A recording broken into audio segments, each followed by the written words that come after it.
Hello students, welcome to my YouTube channel target science. इसमें हम लोग क्लास 11th आईएससी बोर्ड का ML Aggarwal के बुक का बाइनोमियल थ्योरम चैप्टर देखते हैं। इसमें हम लोग बेसिक कॉन्सेप्ट्स को समझेंगे, उसके बाद हम लोग नेक्स्ट वीडियो में इसके क्वेश्चंस को सॉल्व करेंगे। देखिए बाइनोमियल थ्योरम क्या होता है। बाइनोमियल वर्ड जो है दो वर्ड से मिलकर बना है। यहाँ पे हमारा हो गया बाई और ये नोमियल, ये बाइनोमियल हो गया। तो दो वर्ड से मिलकर बना बाई और नोमियल।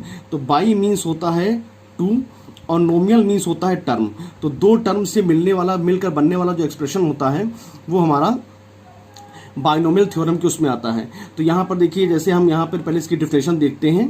तो डिफिनेशन में हमसे कह रहे हैं कि an algebraic expression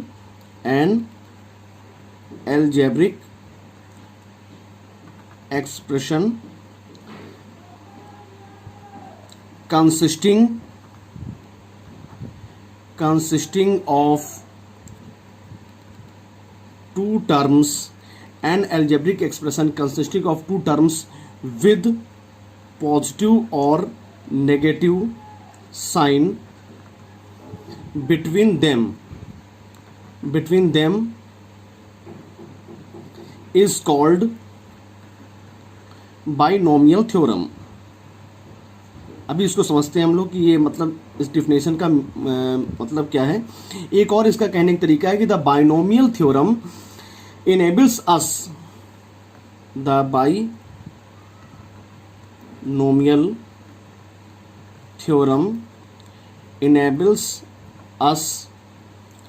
to expand any power of a binomial expression. अब देखिए, आपने पहले क्लासेस में पढ़ा होगा कि बाइनोमियल थ्योरम का ये डेवलपमेंट कैसे हुआ। पहले इसको देखते हैं, डेवलपमेंट ऑफ बाइनोमियल थ्योरम।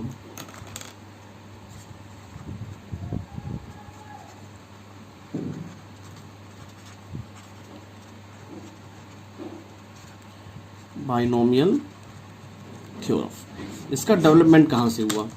देखिए, जैसे हम लोग लिखते थे पहले a प्लस बी की पावर 0, तो ये 1 हुआ। इसमें कहने का मतलब ये है कि अगर किसी भी एक्सप्रेशन का पावर अगर 0 होगा तो उसकी वैल्यू 1 होगी। जैसे हम अगर a की पावर 0 लिख रहे हैं तो 1 होगा, y की पावर 0 लिख रहे हैं 1 होगा। कोई भी क्वांटिटी होगी अगर उसकी पावर 0 होगी तो उसकी वैल्यू 1 आएगी। तो a प्लस बी की पावर 0 जो है ये 1 हो गया। अब अगर हम यहाँ पे लिख रहे हैं a प्लस बी की पावर 1, तो ये हमारा a प्लस बी ही आता है। और अगर a प्लस बी की पावर अगर 2 लिखते हैं तो ये हमारा आता है a square plus 2ab plus b square. और इसी प्रकार अगर a प्लस बी की पावर 3 लिखते हैं तो a cube plus 3a square B plus 3ab square और प्लस बी क्यूब। देखिए 3 तक तो हमें याद होता है, लेकिन अगर 3 के बाद हमसे पूछ लिया, मान लिया a प्लस बी की पावर 5 क्या होगा, a प्लस बी की पावर 10 क्या होगा, a प्लस बी की पावर 20 क्या होगा, तो उस समय जो है हमें इसको इस तरह से एक्सपेंड करना हमारे लिए कठिन हो जाएगा। तो हम लोग क्या करेंगे कि हम लोग बाइनोमियल थ्योरम का यूज़ करके उसको हम लोग करेंगे सॉल्व। तो देखिए इसमें यहाँ पर जो कहा गया है वो देखते हैं। देखिए जैसे हमने यहाँ पे अभी लिखा कि a प्लस बी की पावर 0 इज इक्वल टू 1, और फिर हमने लिखा a प्लस बी की power 1 is equal to a plus B का whole square a square plus 2ab और प्लस b स्क्वायर, और ऐसे a प्लस बी का whole cube a cube plus 3a square B plus 3ab square और plus B cube. इसके आगे अगर हमसे कहा गया, मान लिया a प्लस बी की पावर मान लिया 5 कहा गया, तो हम इसको ऐसे भी निकाल सकते हैं a प्लस बी का whole cube a plus B का होल स्क्वायर। इसको हमने मल्टीप्लाई करके निकाल दिया, लेकिन ये भी हमारा निकालने में टाइम मतलब काफ़ी लेगा। लेकिन मान लिया हमसे अगर कह दिया कि a प्लस बी की पावर 20 निकालिए या a प्लस बी की पावर 21 निकालिए, तो अब ये निकालना हमारे लिए थोड़ा सा कठिन हो जाएगा। तो अगर बाइनोमियल थ्योरम का यूज़ करेंगे तो ये आसानी से सॉल्व हो जाएगा। तो देखिए यहाँ पर जो हमने इसका एक्सपेंशन किया है, उस एक्सपेंशन को अगर ऑब्जर्व करें तो हम यहाँ पे देख रहे हैं कि जो भी इसका ये जो a प्लस बी की पावर जो 3 दी हुई है, ये हमारा जो ऊपर वाली पावर होती है इसको हम लोग कहते हैं पावर या इंडेक्स कहते हैं, पावर या इंडेक्स। तो हम अगर इसमें देखें तो देखिए a प्लस बी की पावर 0 है। जब पावर 0 है, इंडेक्स 0 है, तो हमारा एक बाइनोमियल टर्म आया, मतलब एक टर्म आया हमारा। जब a प्लस बी की पावर 1 है तो यहाँ पे दो मतलब टर्म आए और उनको प्लस साइन से ऐड किया गया है। ऐसे अगर a प्लस बी की पावर 2 है तो 3 टर्म आए, a प्लस बी की पावर 3 है तो हमारे 4 टर्म आए, एक टर्म हो गया, 2 टर्म हो गया, 3 टर्म हो गया और ये चौथा टर्म हो गया, 4 टर्म हो गए इसमें। ठीक है, तो इसका मतलब ये हुआ कि हमारा जो भी इसमें इंडेक्स होगा उससे एक ज़्यादा जो है उसमें नंबर ऑफ टर्म्स आएंगी। अगर हमें a प्लस बी की पावर n कहा गया है तो इसमें नंबर ऑफ टर्म्स जो हो जाएंगे वो n प्लस 1 हमारे नंबर ऑफ टर्म्स हो जाएंगे। नंबर ऑफ टर्म्स हमेशा जो इंडेक्स होगा, इंडेक्स या पावर, उससे हमेशा एक ज़्यादा होंगे।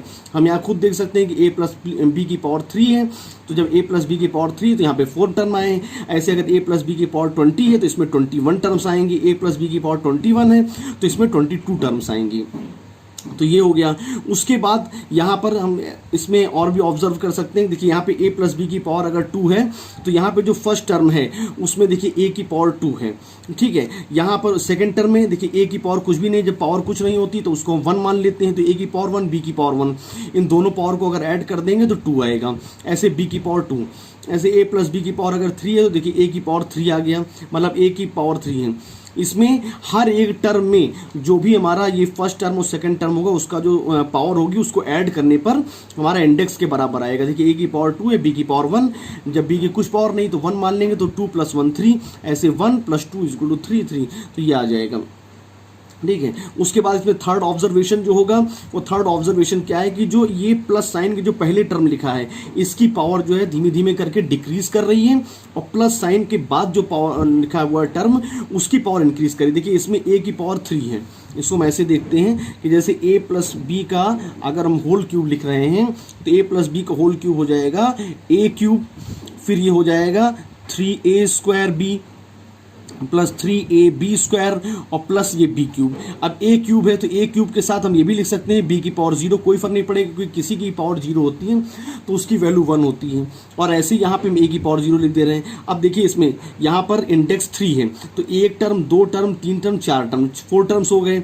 ठीक है, अब ये प्लस साइन जो पहले वाला टर्म है इसकी पावर धीमे धीमे सक्सेसिव डिक्रीज कर रही है। देखिए यहाँ पे a की पावर 3 है, फिर a की पावर 2 हो गई, a की पावर 1 हो गई और a की पावर 0 हो गई, और प्लस साइन के जो बाद टर्म लिखा हुआ है उसकी पावर सक्सेसिव इंक्रीज कर रही है। देखिए यहाँ पे इसकी पावर 0 है, फिर पावर इसकी 1 हो गई, फिर पावर इसकी 2 हो गई, फिर पावर इसकी 3 हो गई। तो ये भी एक ऑब्जर्वेशन हो गया। उसके बाद अब हमें यहाँ पर ये देखना है जैसे कि यहाँ पर हमने मान लिया चलिए a की पावर a प्लस बी की पावर 4, a प्लस बी की पावर 5 हमें निकालना है, लेकिन ये जो a स्क्वायर b का जो कोफिशिएंट है ये कैसे हम जानेंगे कि मतलब हमें अगर आगे अगर पावर लिखनी है तो कोफिशिएंट कैसे लिखेंगे। तो इसको देखते हैं।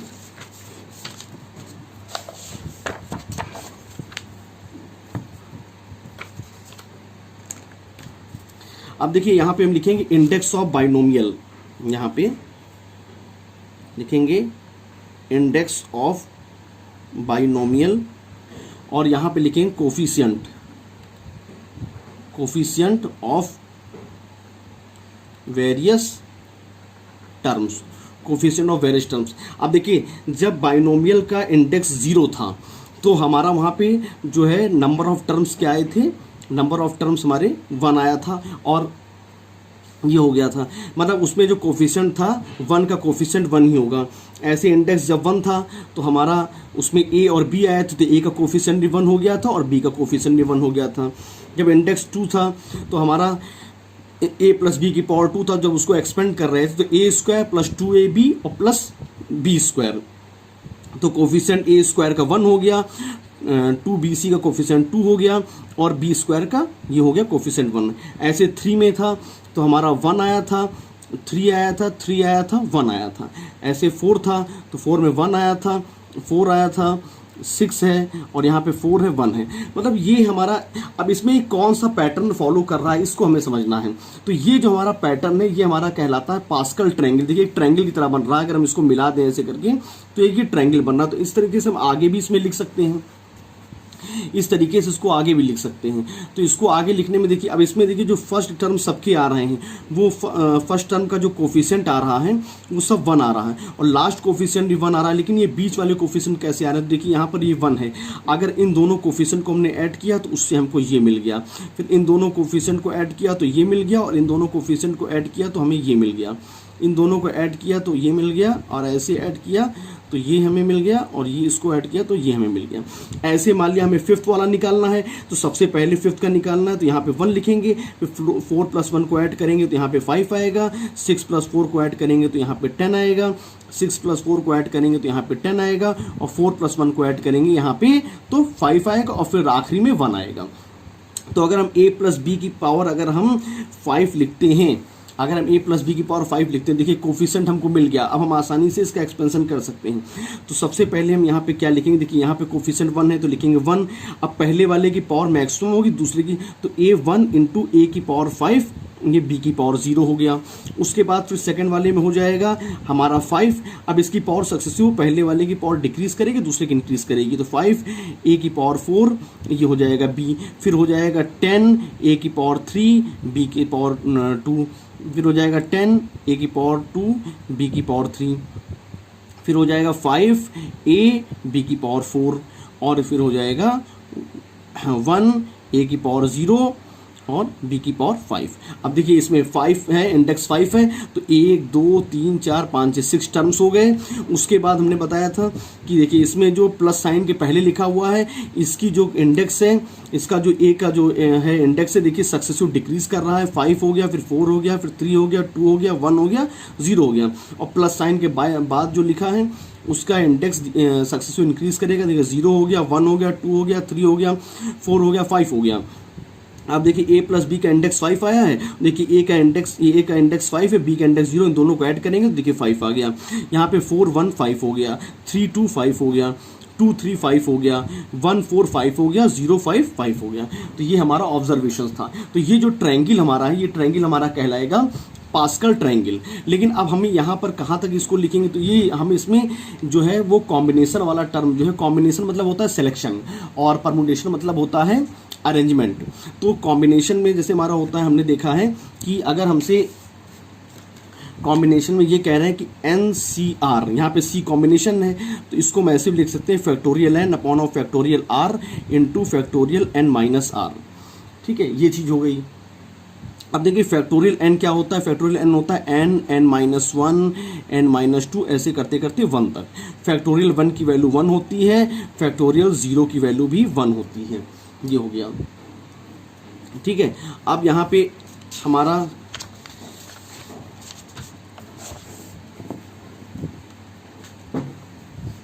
देखिए यहाँ पे हमें दिया हुआ है NCR, तो NCR जो है इसको अगर हम ये लिखते हैं NCR-1 भी लिख सकते हैं। ठीक है, इसको हम लिख सकते हैं अभी।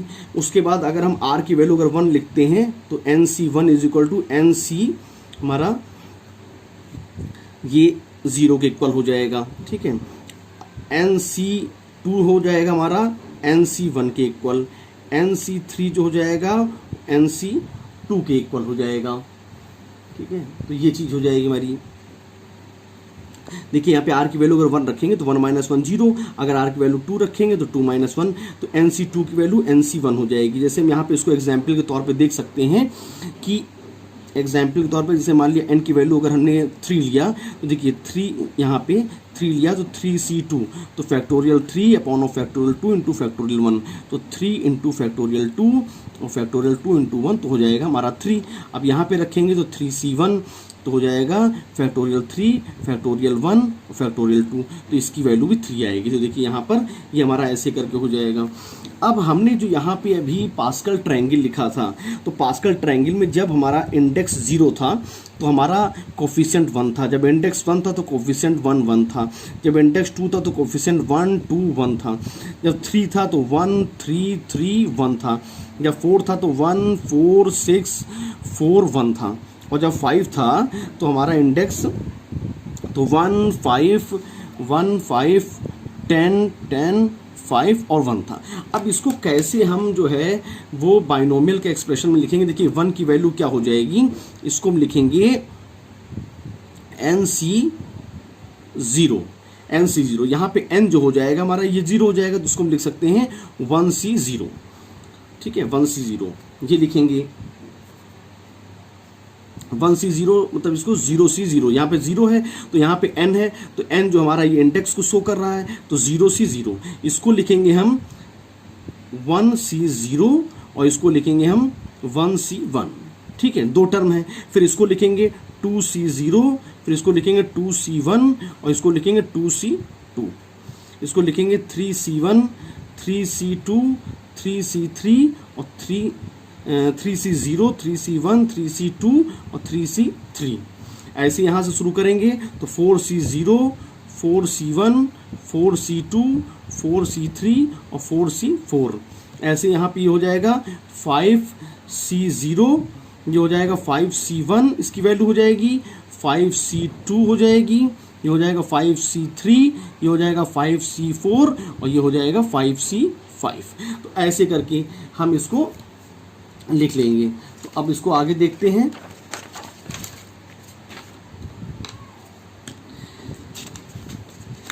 अब आगे देखिए, अगर हम इसको आगे लिखते हैं तो यहाँ पे आगे हम इसको ऐसे लिख सकते हैं। देखिए हम अगर a प्लस बी का एक्सपेंशन अगर n में करेंगे तो हमारा हो जाएगा nC0 a की पावर n b की पावर 0 प्लस nC1 a की पावर n-1 b की पावर 1 प्लस nC2 a की पावर n-2 b की पावर 2 प्लस डॉट डॉट ऐसे करके हो जाएगा हमारा nCn a की पावर n-n और b की पावर n। इसको हम फिर देख सकते हैं। देखिए यहाँ पे इसकी इंडेक्स n है तो यहाँ पर जो है n+1 टर्म्स हो जाएंगे, ठीक है। ये हमारा जो a की पावर n b की पावर 0 है, इसके पहले जो ये लिखा हुआ है टर्म, ये हमारा कहलाएगा बाइनोमियल कोफिशिएंट, ये बाइनोमियल कोफिशिएंट कहलाएगा।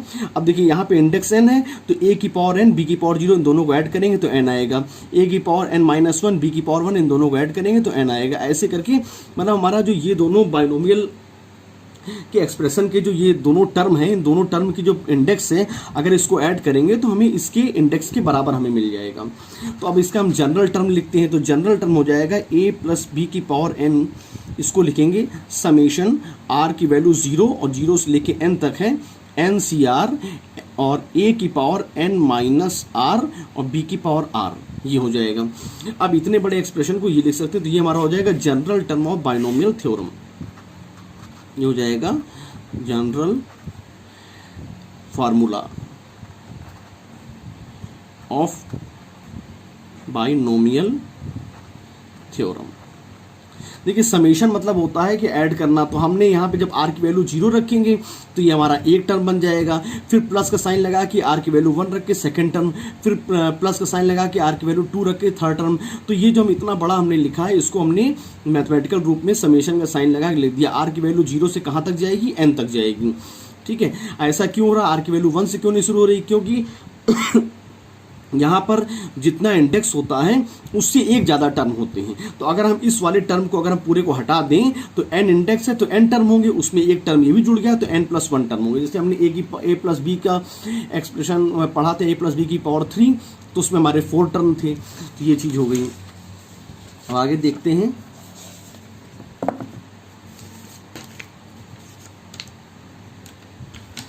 अब देखिए इसमें हम लोग एक चीज़ और देखेंगे। इसमें अगर हमें मिलता है जैसे nC0 plus nC1 plus nC2 plus nC3 plus dot dot dot NCR और प्लस डॉट डॉट NCN, अगर इन सब बाइनोमियल कोफिशिएंट्स को अगर ऐड करेंगे तो इसकी वैल्यू 2 की पावर n आएगी। ये हमें पता होना चाहिए, क्योंकि कई क्वेश्चन में हमें मिलेगा तो हमें इस टाइप से सॉल्व करना रहेगा। और अगर nC0 minus nC1 plus nC2 minus nC3, मतलब 1 plus 1 minus 1 plus 1 minus minus plus nC4, ऐसे अगर करके रहता है तो इसकी वैल्यू हमें 0 मिलेगी। ऐसे ही अगर nC0 plus nC2 plus nC4 plus nC6 dot dot ऐसे करके is equal to nC1 plus nC3 और plus nC5 plus dot dot ऐसे करेंगे तो ये वैल्यू 2 की पावर n-1 आएगी। यहाँ पे ये जो n बात कर रहे हैं, ये n जो बाइनोमियल एक्सप्रेशन में जो इंडेक्स होगा, जैसे a प्लस बी की पावर 20, तो 20 होगा तो यहाँ पे n की वैल्यू 20 आएगी, ये होगा। उसके बाद हम ये देखते हैं इसमें कि जैसे हमारा जो ये इंडेक्स है, अगर हमारा ये पॉजिटिव इवन है, पॉजिटिव इवन मतलब कि जैसे 2 है, 3 है, 4 इस टाइप का है, तो a प्लस बी की पावर n प्लस ए माइनस बी की पावर एन, इसमें हमारे कितने टर्म्स होंगे, तो इसमें हमारे has an by two plus one terms होंगे। अगर हमें इसमें टर्म निकालने हैं, मान लिया हमें ये दिया जाए कि ए प्लस बी की पावर 20 और प्लस ए माइनस बी की पावर 20, ये हमें मान लिया दिया गया और हमसे पूछा गया कि इसमें बताइए कितने टर्म्स होंगे। देखिए एन की वैल्यू 20 है, इवन है, तो इसमें नंबर ऑफ टर्म्स जो हो जाएंगे, नंबर ऑफ टर्म्स वो हमारा हो जाएगा 20/2 प्लस 1, तो हो जाएगा 11 टर्म्स हो जाएंगे, 11 टर्म्स इसमें आ जाएंगे। ठीक है, ये हो गया। ऐसे ही अगर a प्लस बी की power n minus a minus b की पावर n अगर ये दिया हुआ है और इसमें हमें पूछा है कि नंबर ऑफ टर्म्स कितने होंगे, तो हैज़ n/2 टर्म्स, इसमें n/2 टर्म्स होंगे, इसको भी समझ लीजिए। देखिए ये हमारा हो जाएगा, वही है जैसे अगर मान लिया हमने a प्लस बी की पावर अगर 20 और माइनस a माइनस बी की पावर अगर हमने 20 लिया है, तो हमारे इसमें टर्म्स जो हो जाएंगे, नंबर ऑफ टर्म्स वो हमारे हो जाएंगे 20/2 इज इक्वल टू 10 टर्म्स। देखिए ठीक है, जब पॉजिटिव इवन होगा, पॉजिटिव इवन, उसके बाद जब n की वैल्यू जो है हमारी पॉजिटिव ऑड होगी, n की वैल्यू पॉजिटिव ऑड होगी, तब क्या होगा, तो a प्लस बी की पावर n और प्लस a माइनस बी की power n has n plus 1/2 terms हो जाएंगी इसमें।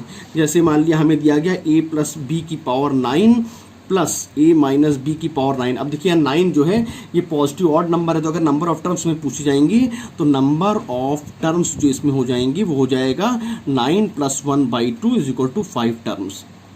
ठीक है, ये हो गया।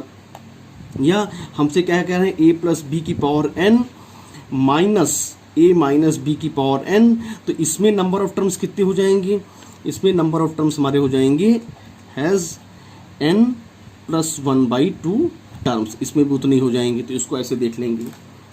ठीक है,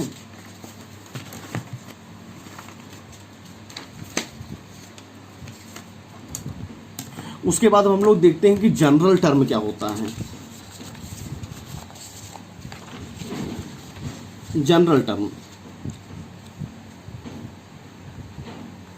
ये काफ़ी इंपॉर्टेंट है। जनरल टर्म देखिए, जैसे हमने लिखा कि a प्लस बी की power n, a plus B की पावर अगर n हमने लिखा तो ये हो जाएगा हमारा nc0 a की power n plus nc1 a की power n minus 1b plus nc2 a की पावर n माइनस 2b2, ऐसे करके ये जाएगा। लेकिन इसको हम एक शॉर्ट तरीके से देखते हैं।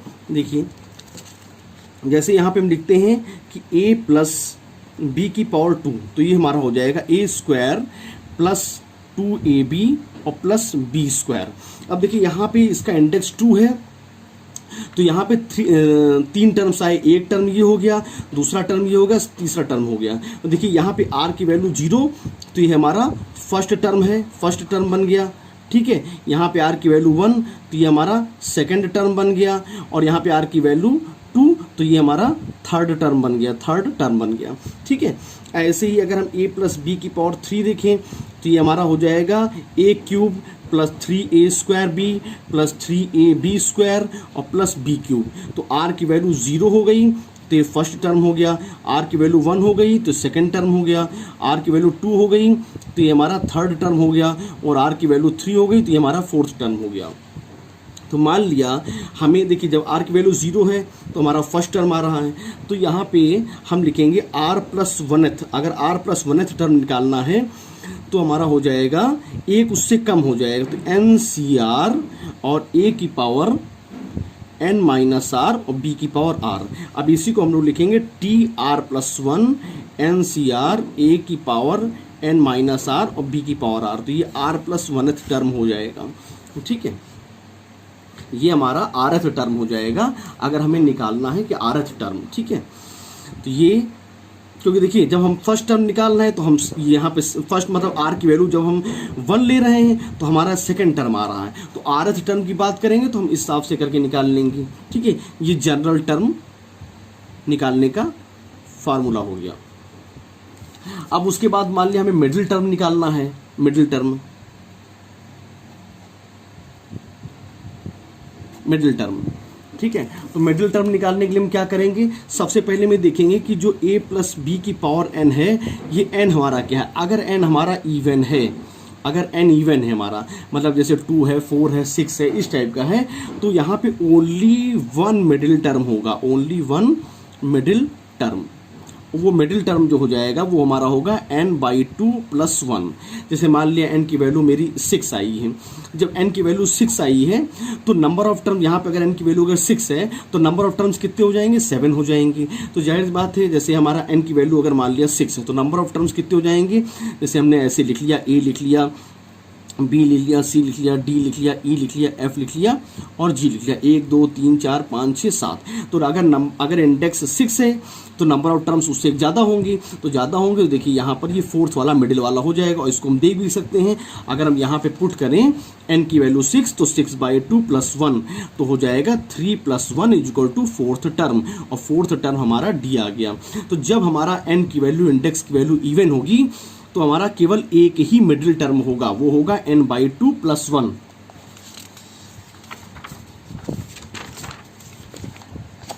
अब अगर हमारी n की वैल्यू मान लिया ऑड होती है, n की वैल्यू ऑड होती है, ठीक है, तब मिडिल टर्म क्या होगा, तो जब n की वैल्यू ऑड होगी तो हमारा 2 मिडिल टर्म होगा, ठीक है, 2 मिडिल टर्म। उसमें एक मिडिल टर्म हमारा हो जाएगा n + 1/2 और दूसरा हो जाएगा n + 1/2 + 1, ये हो जाएगा। जैसे मान लिया n की वैल्यू हमें दी हुई है 7, ऑड दी हुई n की वैल्यू 7, तो जाहिर बात है नंबर ऑफ टर्म्स जो हो जाएंगे, नंबर ऑफ टर्म्स वो हमारे हो जाएंगे 8, नंबर ऑफ टर्म्स 8 हो जाएंगे। अब देखिए n की वैल्यू 7 है तो यहाँ पे 7 + 1/2, तो यहाँ पे 8/2, तो एक तो हमारा फोर्थ हो जाएगा और दूसरा हमारा हो जाएगा 7 + 1/2 और +1, तो ये हमारा हो जाएगा 8/2 + 1, तो हो जाएगा फिफ्थ टर्म। तो इस तरीके से हमारे 2 मिडिल टर्म आएंगे। तो जब हमारा इंडेक्स की वैल्यू इवन होगी तो एक मिडिल टर्म आएगा, और जब इंडेक्स की वैल्यू ऑड होगी तो 2 मिडिल टर्म आएगा। तो इसी तरीके से बाइनोमियल थ्योरम जो है, ये इसका पूरे कॉन्सेप्ट्स कंप्लीट हो गए हैं। वीडियो आपको कैसा लगा कमेंट करके बताएं। Thank you.